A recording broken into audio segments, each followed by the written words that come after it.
A sentence I'm sure that you may not be expecting to hear today is that the Kingdom of Saudi Arabia is on its way to developing forests in their desert-like ecosystem. Apart from being mostly associated with one of the oil-rich kingdoms in the Middle East, if not the richest, it has always been known for its swelteringly hot temperature and its dry desert terrain. After all, the country has earned the moniker of Desert Kingdom, most of the territory within the boundary of the kingdom that make it one of the largest nations in the world in terms of landmass is indeed a dry, sandy desert. Nature also dealt another blow by providing the arid nation with little to no water, whether it be by rain or by any dormant body of water. Unsurprisingly, the nation has been innovative in terms of agriculture and food production. Over the decades, the nation has developed several networks of arable land that have begun producing food for the nation. However, only time and nature will tell if these developments will hold up. Let's learn how the nation developed these revolutionary agricultural techniques, whether it may be the permanent solution to their agricultural problem, and whether there are any alternatives if this fails. Hello, and welcome back to our channel Future Planet. In today's video, we'll be talking about the secret methods the Kingdom of Saudi Arabia is using to turn their desert into forest. Before we find out more, let's just take a moment to subscribe to our channel for more amazing videos just like this one. With that out of the way, let's dive in. Now, another surprising concept that may burst your minds is that the Kingdom of Saudi Arabia hasn't always been this supermassive, massive arid sand bereft of any water. No, just over 5,000 years ago, the kingdom was once a lush jungle filled with rivers and experienced monsoons that supplied the area with a rich supply of flowing water. However, for reasons unknown till this day, all of this came to a sudden screeching halt. Within 300 years of no rainfall, the land dried up and all the vegetation died away after a millennia or so. The region became the desert kingdom that we know today. As such, the nation stayed this way, even after decades of the discovery of oil in the kingdom. With the unbelievable supply of riches the bountiful reserves of oil brought towards the nation, the country has been purchasing its food supply for decades.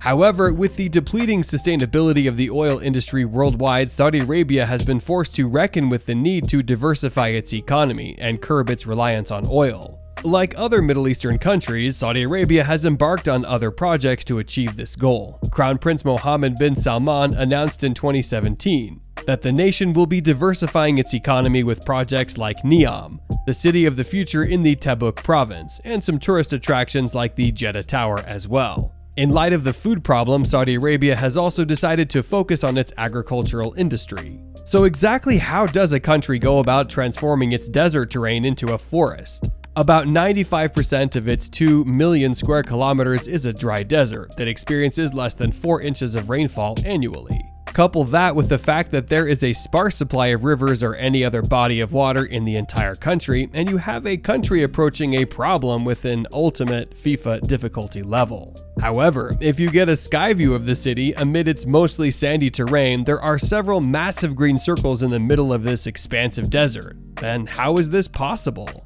Despite the curveball the nation was thrown, nature led up a little.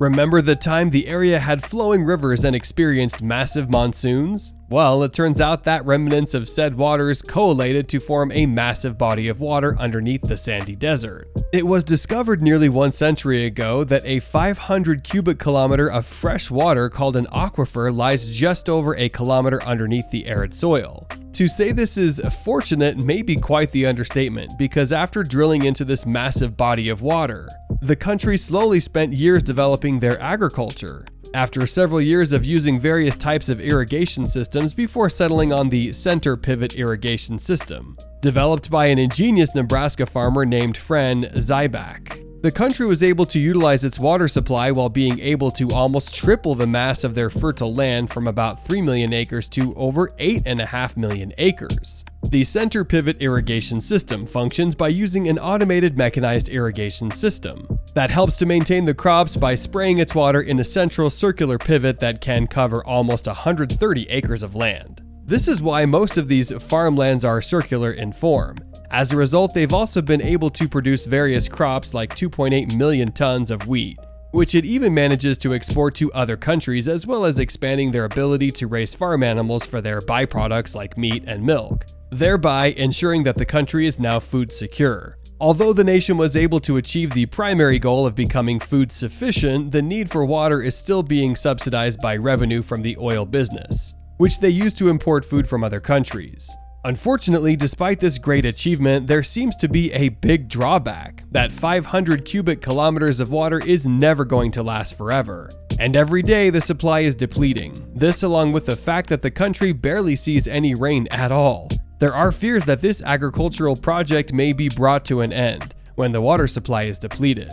Already, it is estimated that 4/5 of the 500 kilometers has already been depleted, and soon that water supply may be extinguished. Even worse, the country also saw some of the little fertile land it had started to dry up.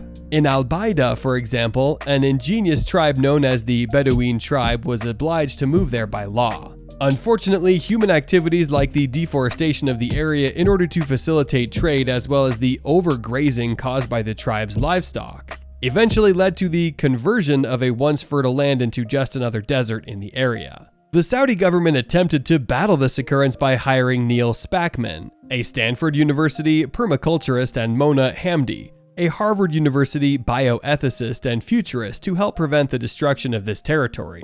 From 2010 to 2018, the pair went to work in the area, and after building several rock terraces, check dams, and opening swales, and with the use of ancient water conservation methods devised by the Incan, they were able to create useful streams in the area. Unfortunately, despite growing several drought-resistant trees as well, the funding of the project may be pulled. Perhaps this may be a long-term solution for the rest of the country, as the lack of rain remains a problem. Saudi Arabia has also had to come up with some alternatives. This has resulted in Saudi Arabia having to purchase land in other countries such as the US and some countries in Africa. However, as this has proven to rabble some rousing among the local farmers in these countries, this isn't a permanent solution.